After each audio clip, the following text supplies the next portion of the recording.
Sahana Vavatu Sahano Bhunaktu Saha Viryam Karavavahai Tejasvinavaditamastu ma vidvishavahai.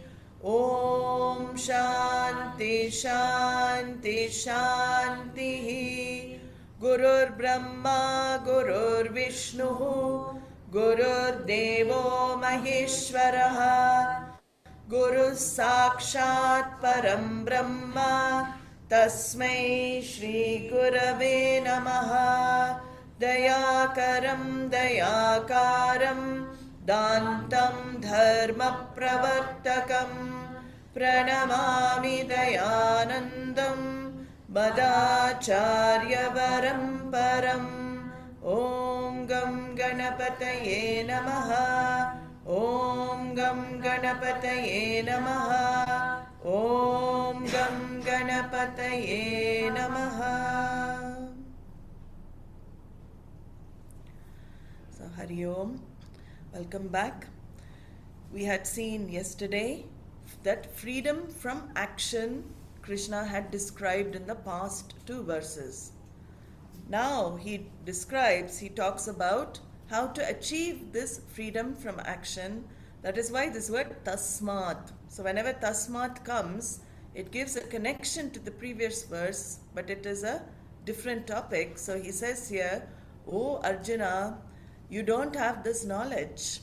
Therefore, tasmat, verse 19, tasmad asaktas satatam karyam karma samachara asakto hyacharan karma paramapnoti purushaha.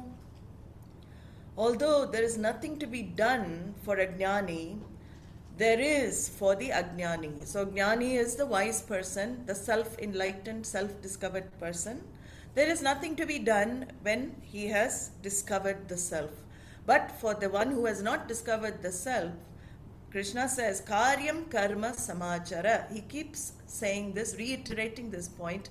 Therefore, do action. Do what is to be done with the attitude of yoga that I have talked about elaborately, with the attitude of arpanam, offering to Ishvara all your actions, receiving the results as prasada, and you keep working like that. Because in this lifestyle that is given, the means become more important than the outcome. So the commitment is to correct action in line with dharma, ethical values, and there's because of that way of living, there is always a proper response to every situation in life. I am not going up and down like an emotional yo-yo. When something doesn't go my way, I'm depressed. Something goes my way, I'm happy. Most people live like this. Bhagavan is training, saying, do things to the best of your ability, but asaktaha, be unattached to the results. Don't keep going to the future. See, when we go to the future, as I said, when we think of the fruits of activities, where is the mind? It is never in the present. It is always in future. I'm thinking this is going to manifest, this is going to have to manifest. That's why this book, The Secret, or I don't want to say about any particular thing, but there are many secrets that are open secrets as well. When people want to manifest something, you keep imagining it, and maybe it manifests, maybe it doesn't, according to prarabdha, right? There are a lot of factors. In certain books, only the things that manifest are written about.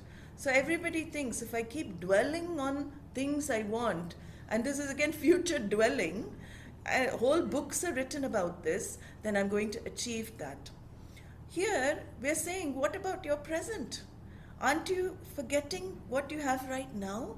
Why think always about imagining what an imagined future can be? Again, because you are not happy as you are now, you think by achieving something else in future, you're going to be happy. This is the mind fooling us constantly, the mind keeping us in samsara. That is how the mind keeps us trapped. Asakta, Krishna says, be careful. Asaktaha hi acharan karma. Do it with the attitude of karma yoga. Because your goal is now moksha. You have seen the house of your dreams cannot fulfill your dreams. You have seen the relationship of your choice cannot fulfill you. You have seen a lot of life. But he says, do it now for antah karana shuddhi. Every activity you undertake, even if you want something to happen, it's okay. Don't feel guilty. If you have a desire you want to fulfill, but immediately the knowledge should come. That desire is not going to give me total fulfillment. That a desire is not going to give me that limitless joy that I'm after. But still, the mind keeps going after, it's okay, but I am going to convert that to antah karana shuddhi. Let me focus on Ishvara. I do my work as worship and I develop this purity of mind. So there's no personal agenda here. The karma yogi doesn't do activity for ego gratification. And the karma yogi does not judge him or herself on the outcomes that happen. So, if something doesn't happen the way I want, I don't call myself a failure. If something happens the way I want, oh, I'm so successful. I'm a success. I'm a failure. I'm a success. I'm a failure, depending on your reaction to external life. So always a karma yogi understands what? Ishvara is my well-wisher. Ishvara is not a sadist. He is not here to punish me. This idea of punishment also is in many traditions and cultures. There is no punishing God here who sits and, throws lightning bolts at you if you have not worshipped him or done anything. There is no God like that. It is an impartial order that gives you what is good for your spiritual life. So here Bhagavan says, living such a life, emphasizing again, paramapnoti purushaha, you definitely will gain moksha. He's given the guarantee. You get inner purification with the self-knowledge. You will really get immediately with the inner purification happening at the same time. So now the topic changes again. He leaves this topic of karma yoga and he goes on to a very beautiful topic called loka sangraha, how a wise person acts in life. So this question may have come. Why, wise person doesn't need to do anything. Wise person doesn't need, he can just sit and not do. But Bhagavan says, many wise people, they don't have to do, but he says now, some do. So who are these? Karmanyeva hi samsiddhim astita janakadayaha loka sangrahamevapi sampashyan kartum arhasi. So another topic now, Krishna introduces how does a wise person act? He's dropped out of, we saw in the previous verses, contributing to the universal wheel of life. Does he just sit and not do anything? Krishna says, no. Look at the lives of the wise people of the past. They've been talked about in the texts. Janaka Dau, great kings like Janaka and others, some siddhim astita, they gained liberation, freedom. How did they gain? Karman eva, by doing action alone, living this life of karma yoga alone, they also gained this freedom. Now we have to be clear here, karma does not have direct access to jnanam. Karma cannot produce jnanam. You are already, you're already muktaha, already liberated. Karma purifies the instrument to know. So it has a role, indirect role in knowledge. But Krishna says here, King Janaka, who was running a huge palace, can you imagine? Yet in those days, they had many wives as well. That's also difficult to manage. One wife is tough enough, I'm sure the males would say. Imagine having other wives. He had to manage a whole palace. He had many wives, but he did it with freedom because inside he's free. So Krishna is showing now, Even if you live in the world, you can discover freedom. You don't have to run off to the forest. You don't have to run off and be by yourself to discover freedom. You can be in the thick and thin of action and be free within. So, this is the wonderful idea he conveys in this verse. Janaka kept doing his role, but inside he was free. So now we have seen three types of activities done by three types of people. Three people, mumukshu, the one who wants freedom. A mumukshu will do activity as karma yoga, right? We've seen that. A samsari, a person in samsara, life of becoming, going along with ragas and dveshas, binding likes and dislikes, will always do activities to fulfill desires. That's the second type of people, which is 99% of humanity. The third type now, Krishna says, is this jnani, who doesn't have doership. What does that really mean? We have seen it, this idea in the second chapter. He will be the most active. This active jnani, like Janaka, he will be doing so many things, but there is no I am the doer notion in him. What is the difference? From I am the doer, he sees actions are done. Actions just happen. Actions are done. Body, mind, sense acts according to the law, the prarabdha karma, but I am not the doer. This is the beauty of this knowledge. So Janaka was like this. Lot of administrative duties. Krishna says not just King Janaka, he's saying Adayaha, others also were there. He doesn't mention their names, but he shows it's just not a one-off event that a grihastha, a householder, gained this knowledge, which is very wonderful to hear, I'm sure, for all of you, because you all have, families, you're living in the home, thick and thin of action, you're going to your work, you're, facing many challenges on many fronts as grihastha ashramis, but Krishna gives the acknowledgement that it is not impossible for a grihastha ashrami to gain jnanam. Then he says, then the wise people, why do they act? Then Janaka's got this knowledge. Yes, he has to run the kingdom for the sake of the people, the citizens. But loka sangraham evapi, very beautiful word, for the sake of the well-being of society, for the upliftment of people. There's a very beautiful thing about a leader. Leader doesn't push people down. A leader is somebody who lifts people up. That's a real leader. So these wise people are lifting people up. Lokasangraham means the ones who lift people up in society. They protect the ethical code of conduct in all the people. There is no self-interest in them, no agenda for anybody in them. So action is purely because somebody asks for help. So they're ready to give themselves to lift that person up from their sorrow. So this is a wise person's activity in life, to help people to discover the truth for themselves, and they will help people achieve their true potentials. So this is a jnani. If you can get a jnani, you discover a jnani, or you find somebody like that, take them as your life coach, because you can't get better. They are the best life coaches you can have. If you have a life coach is a jnani. So here, prayers may draw such a wise person to you and may draw them into activity to help you in life as well. So then Bhagavan now concludes this, Karma Yoga topic. He's concluded, but he talks about leadership now. If one is full and complete, why should this wise person do for Loka Sangraha even?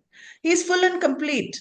Why does he even need to act? Maybe that is a question that arises in Arjuna's mind after Krishna talks so much about not needing to act. So why does he need to uplift society even? He doesn't need to do it. So Krishna clarifies this very important doubt in the next few verses. He begins with the leadership topic. He says, Yadyadacharati sreshtaha tattadevetaro janaha sayat pramanam kurute lokastadanuvartate. If you take in this context, Arjuna was no ordinary person in society. He was a great role model, very famous. In the first chapter itself, Krishna, if you know, remember, he uses the argument that you are such a well recognized person in the society. Remember who you are. You have a position, you have a standing.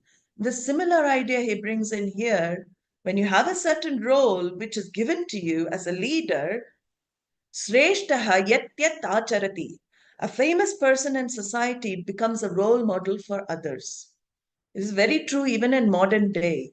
Whatever that person does, what happens? Tatta deva acharati itara janaha. Other people will definitely follow. Other people will follow. People are like that. They look up to you. Wow, what a great leader. What a wonderful person. You can imagine. People learn by looking up to others. So they will look towards a wise person in society. Shreshtaha here means, wise person, a person in power. It can also mean a person in limelight. So there are different meanings of Shreshtaha. Here it is talking about wise person, but it is quite a frightening statement actually that Krishna says. Because leadership doesn't necessarily have to be in ethical norms, right? It doesn't have to be dharmic. Krishna's leadership style in Bhagavad Gita is the perfect style to follow. You can see that there are many, it's a whole topic in management, leadership styles, right? You have transformational leadership, you have the servant leadership. This is what Krishna, he shows the servant leadership because he's driving Arjuna's chariot. There's a big responsibility as a leader, but look at Krishna. He doesn't have ego. He doesn't feel, why am I driving a chariot? I'm Bhagavan. I'm a divine incarnation. Does he ever say anything like that? Why should I drive Arjuna's chariot? Because he leads as a servant. That is the greatest teaching here, servant leadership. You know, people as leaders have a big responsibility because others are definitely going to follow. They don't have the discernment. You can see Arjuna's also deluded. He doesn't know what to do. So Krishna is looked up to as a teacher. And generally, the more following people have, you see in the world, people have a lot of following, others also want to join that group. It is human psychology. We see a lot of very popular people, and then, others will join because there's a great charismatic leader. But Swami Dayananda once told me something very profound. He said, just because somebody is popular does not make them correct. Always remember that. Be careful who you follow in life. Popularity doesn't make for correctness. So, the only reason people follow the popular things is because they feel a sense of belonging, they feel a sense of acceptance. All cults are like this. There will be a charismatic leader who attracts others, and then the brainwashing starts, and your whole intellect is robbed away. You can't think after that. There was Jonestown, I don't know, Jonestown in the 70s, I think. Um, I can't remember his name, but the head of that cult, he was so charismatic. I think 900 people or so committed suicide all at once. They had a suicide pact, and they all took, this poison and killed themselves. I remember reading about it. It's very dangerous to have this type of leader that can brainwash so many people. So one has to be very careful. Krishna's warning here, saha yet pramanam kurute. Such a person becomes role model for others because what he sets as proper, others live by. In terms of right and wrong, others will follow. And just recently I heard as well, and I'm not, again, politically advocating for any group or any person, but I was just watching the news the other day, and one of the I won't say the names, presidential candidates for US presidency, uh, they had a debate. And he said a very short line. He said, all the Haitian refugees in Springfield, Ohio, are eating the cats and dogs, the pets of the pets of the Americans there. That's all he said. All the refugees are eating, the immigrants are eating the cats and dogs, the pets. After that, the backlash.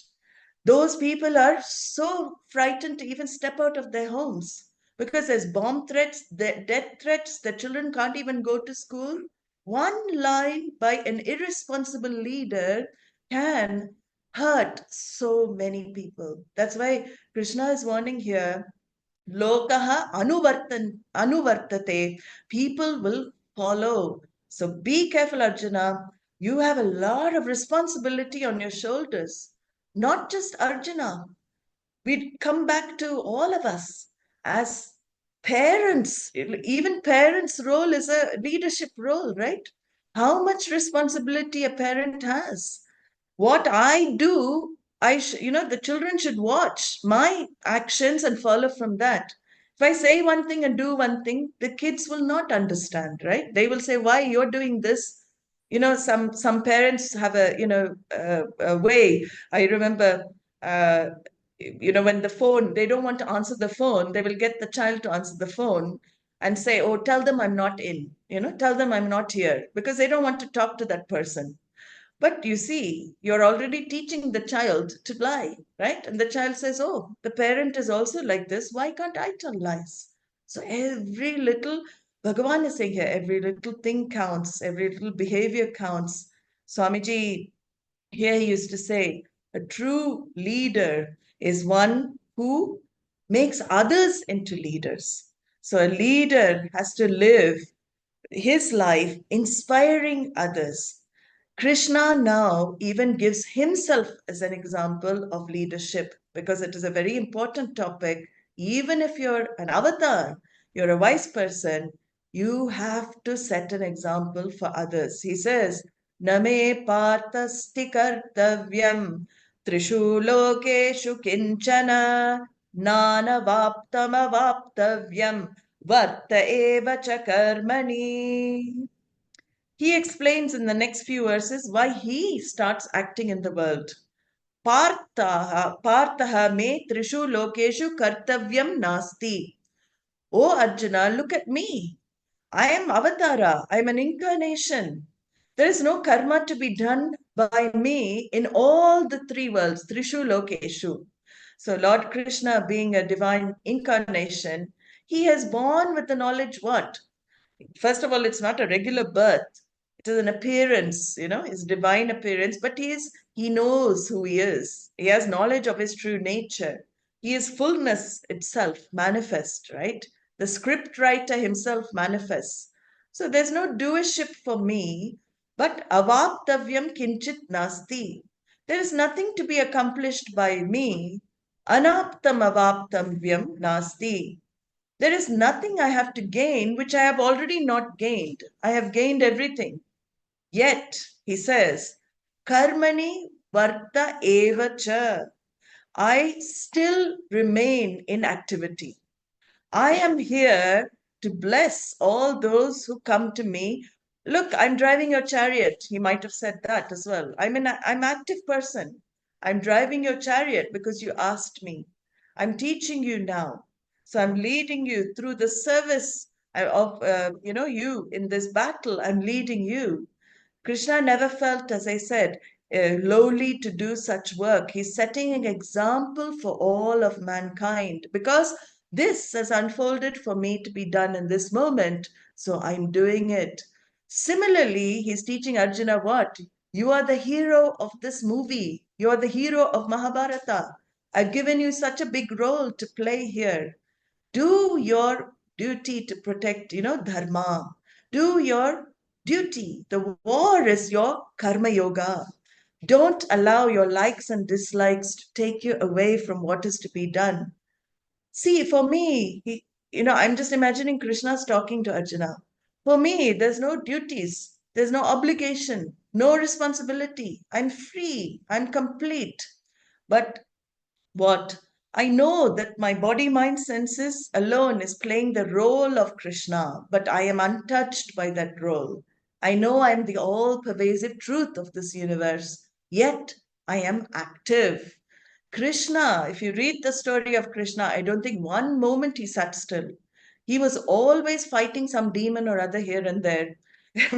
Krishna was fully engaged in activity, and he says now as well why he has remained always active in his life. He says, "Yadi hyaham na varteyam jatu karmanyatandritaha mama vartmanu vartante manushya partha sarvashaha." See, if Krishna, with all the power and position, doesn't act or he misbehaves, he leaves the battlefield, he says, okay, forget it, you all do what you want. I don't want anything to do with this. Aham yadi navarteyam jatu karmani. If it's due to laziness also, not acting, Krishna says, suppose I don't engage myself in activity, if I don't act in the experiences which this janma, this life is unfolding, if I don't do something for the sake of society, if I don't do atandritaha, he adds that adverb here, without laziness, if I don't act tirelessly, if I don't act constantly and keep myself busy, then people are always watching me. What is going to happen? They are going to get confused. They, first of all, mama vartmanu vartante. Everybody will start following my example. They will all sit, just sleep, just eat, just don't do anything, just for the Sharira Yatra. We saw that just to keep up the body, they will just live like that. So they will say, Krishna is Lord. He's not doing anything. Why should I act? People's mind is going to become very clouded when it comes to their responsibilities. So, mama vartmanu vartante means I have a duty, responsibility to show the path to the people in all aspects. Sarvashaha, he says, in all ways. My thoughts become pramana for them, my words and my deed. If I don't act, I spoil everybody's life as well. This is exactly, what happens if the leader is not a good leader, all the followers get spoiled also. Therefore, Krishna says, even though I don't have to do karma yoga, look at me, I'm doing karma yoga, driving your chariot, not complaining. I'm not doing it for myself. What am I doing it for? For blessing all of you. I'm doing it for blessing others. So if I don't practice what I teach, what will happen if I don't do that? He says, Utsi deyu Utsi deyuri me lokaha nakuryam karma chedaham sankarasya cha kartasyam upahanyami ma prajaha ime loka utsi deyuhu. All these people will perish. They'll get destroyed. Karma aham na kuryam chet. If I were not to do anything, perform any action, if I don't set any example, all these people are going to get destroyed. If I stop acting and just keep quiet, what happens? Sankarasya cha kartasyam. I would be responsible for confusing the whole Jagat. So we won't have Gita to give us clarity. We'll have Gita to give us confusion. It's a different Gita. Bhagavad Gita will give, they will not be able to do anything. A confused society. The Jagat Chakra, the wheel of life that we saw in the previous verses, will not move. It won't even turn. So here, Bhagwan saying, Upahanyam imaf prajaha. He's quite, again, he doesn't mince his words in the Bhagavad Gita. In Sanskrit, he uses very strong language. I will destroy the whole world. the whole world will be in chaos. Nobody will do anything. How should, so, all the roles, if nobody does anything, what happens? All the roles get mixed up. In fact, these days you can see the mix up, a lot of confusion in society. Even there's gender confusion. People don't know whether I want to be male, female, it. Nobody knows so many things in life because we're bombarded by so much, right? So a lot of doubts. So here he says, how should you learn from me? And how should you continue your activities? Because I'm giving myself as an example here in the Bhagavad Gita.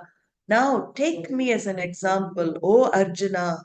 He says, Sakta karmanya vidvamsaha yata kurvanti bharata kuryad vidvamstata saktaha chikishur loka sangraham.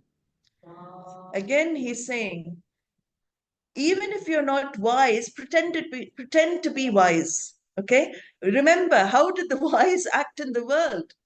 Take to this karma yoga without this indifference in your life. See, there is no command, there is no inspiration, no ambition driving a wise person to do anything because he doesn't need to do. He is not, though, like the otherwise, the people who are ignorant. So Bhagavan says here, O Bharata, O Arjuna, yata avidvamsaha saktaha karmani kurvanti. Just as the highly ignorant who don't know their true nature, they are driven by ambition and attachment to act. Sakta means they're highly driven people. In fact, the societies these days respects driven people, right? I always think of the resumes, modern day resumes, you may have to write, I'm highly driven, I'm highly ambitious, to get that job. Here, Krishna's, of course, we have to, when we're playing the role, you have to write all that. But as a karma yogi, this drive and the ambition is actually not conducive for spiritual growth. So many people ask, how can I live my life in the world and still follow the teachings and still follow Vedanta teachings? And I will be very frank with you. Definitely, there will be a lessening of ambition. After studying Vedanta and ambition, it doesn't really go together because you understand, why am I doing things? What am I doing it for? So people who have the conflict, who come to me and they say, well, what about my ambition? Will it all go? If you're frightened of losing ambition, then I tell you, please go after your ambition. Study Vedanta later. Better fulfill your ambitions, fulfill the desires, then Vedanta will help, it will work. But here, Krishna is saying very clearly, they ambitious, the people who are working, they will just work because they want to fulfill their desires. They will have this saktaha towards the phalam, result orientated, result driven. They don't see the limitations of what they're doing. We have seen in the past verses limitations of activities, but the unwise, they will continue to act and act till when? Till the body drops off. So we've seen that people will continue, or at least until retirement when the body can't continue anymore. See, in retirement also people have issue because if you have been highly active in your life, when you retire and you sit, some people are lost. They don't know what else to do because mind is highly active, body can't follow the mind. So there's already a conflict in you. Many retired people become depressed. So this is also a warning, prepare for retirement because one day everybody has to retire. So what are we going to do when we retire? We're going to have enough Vedanta knowledge, so we are not going to feel bored or we're not going to feel driven like that. So Bhagavan says here, these unwise people, they will keep doing this for results. But Arjuna, I'm giving you advice now. You behave like a jnani. I know you're not a jnani, but you behave like a jnani and act like a jnani. So he says here, tata vidvams asaktaha kuryat chikirshur loka sangraham. He says here, just as a wise person does activity that we saw in the past verses, desiring the welfare of all, you start doing your activities. Suppose you're working for a company. Change from your own personal ambitions to what can make the company grow. That's a small way of growth. You don't think about yourself, think about the company, think about the whole. And Bhagavan will reward anyway. You have that trust. If the reward is due to you, it will come to you. You don't have to clamor for it. You don't have to yearn for it. And this is the trick in life. Once you stop the clamoring for karma palam, it just falls into your lap. That is, Bhagavan, that order is watching. Is this person really wanting the karma palam? Then, I'll just wait. I won't manifest it. That's how the order works. I'll just wait. I'll make them work more. Let them suffer a little bit more in it. But when you give it up, what happens? It just comes. He said that he said karma duk, like the wish fulfilling cow. When you keep doing your activity, what you're meant to do, put your 100% in. Even if you're not eyes on the goal, why do I put 100% in? Because your work has become now worship. You don't offer junk to the divine, right? You're offering to the universe. You can pick any form. We're not saying it's only to Krishna. If you're Christian, you can offer to Jesus. If you're, any other culture, whatever forms you take, even if you don't take a form, you offer it to the universe. Whatever I do, I offer to the universe. And when I do it as worship, I offer the best of myself, right? Swami Dayananda used to say, give the best of yourself to the world, and only the best will come back to you. Very beautiful thought. Give the best of yourself to the world, the best will come back to you. Don't keep your eye on the best coming back to you. Then the best will come back to you. So this is the whole trick in life. Desire, pretend, even if you don't fully desire, pretend to desire welfare of everybody. You can fake it and make it when it comes to value life. Faking and making doesn't work in knowledge, but when you want to inculcate certain value system, you can fake it and make it. It is not hypocrisy because you're looking for your own self growth. So a wise person, you can pretend in this sense, I am triptaha. Tell yourself, I'm full. What more do I need? I'm complete. Whatever Ishvara has given is fine for me. So by not doing, there is no loss for a wise person. By doing, there is no loss for a wise person. So better to do and keep others in mind. You are not acting for yourself. You're doing it for others. And if you are in a leadership position, you have an extra responsibility, which is what? Setting an example for others. So very beautiful here. Adi Shankaracharya added an extra to this verse. He said, the duty of Loka Sangraha, people who live for the societal upliftment, first is to guide others on the path of dharma, ethical lifestyle. The second is to keep them, to distract them, not even distract, but show them the limitations of a sense pleasure-filled life. It's not easy because that's what everybody, adharma and sense and pleasures, that's what people like. But, the person who is following the karma yoga, through your own activities, you can be an example to others. So Loka Sangraha is very important. Bhagavan says now, by doing your karma, you should not create disturbances in others. So you can live the way you want. You can also show them through your example, but don't go around preaching to others. No, only jnanam is correct. Don't do any karma. That's not what Krishna is talking about. He says in the next verse, unless that doubt may come, because you may start going around to your office saying, karma yoga is the only lifestyle. May do that, but he says, don't disturb thinking of those who love to keep working for results. Let them do it. He says, Nabuddhibedam janayet Ajnanam karma sanginam joshayet sarva karmani vidwan yuktas samacharan. Na buddhi bhedam janayet. By doing your activities in life, don't create conflict in other people's minds. Buddhi bhedam means mental conflicts. Don't make them feel guilty if they want results. Oh no, you shouldn't have desires. Don't have desires. Bhagavad Gita, he says, get rid of desires. People have that wrong idea as well, getting rid of desires. So don't go around and preach to others, Krishna is saying. This information, this teaching is given for you, for the people studying. It is not to go and tell everybody to live this life, right? Oscar Wilde said something very beautiful. He's a great Irish writer. He said, selfishness is not living the way you wish to live. It is asking others to live the way you wish to live. It's a very beautiful definition of selfishness, actually.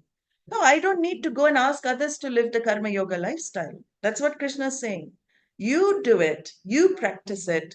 Ajnanam, karma sanginam, those people who are attached to desire fulfillment, who don't have the Viveka Shakti, discriminative capacity, you can't change the course of their raga driven life. You can't do it. Nobody can change others. So Krishna is saying, accept. You can't change other people. Let them fulfill their desires. Why should you judge them? Just because you are now a spiritual aspirant, you are living a life of karma yoga. If your friend previously, you have a close friend and they want to get that Mercedes, you don't need to tell them, oh, you don't need that.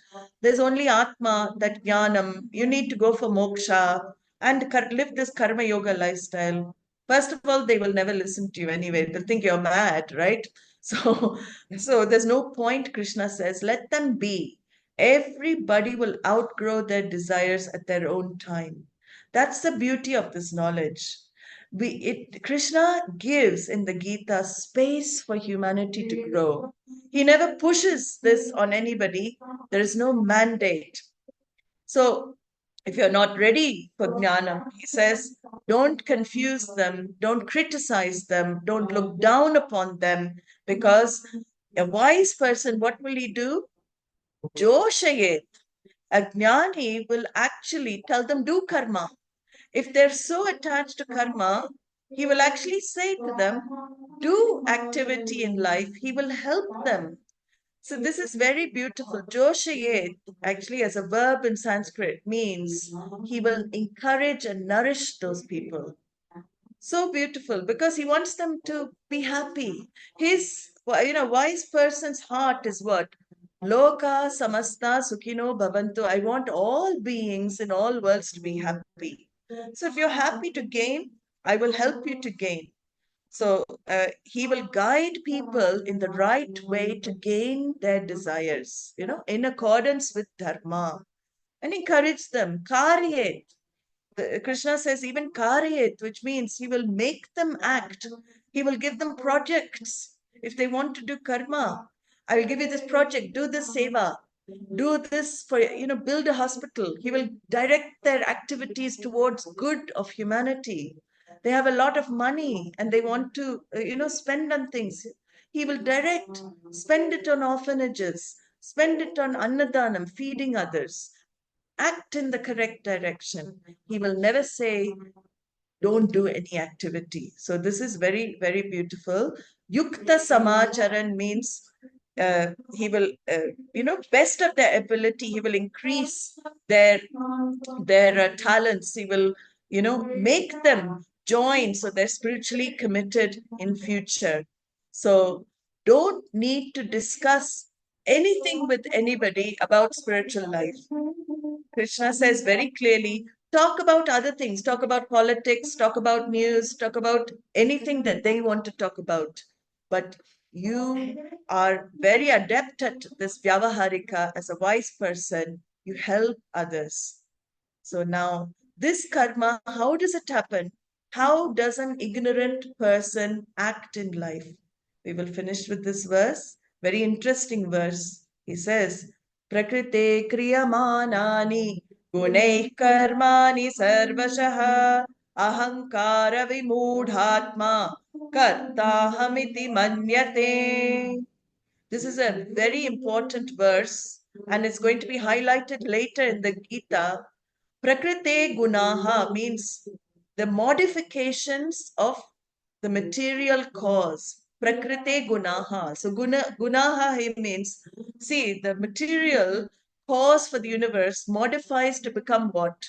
Body, mind, sense complex. So here he's talking about the body, mind, sense complex.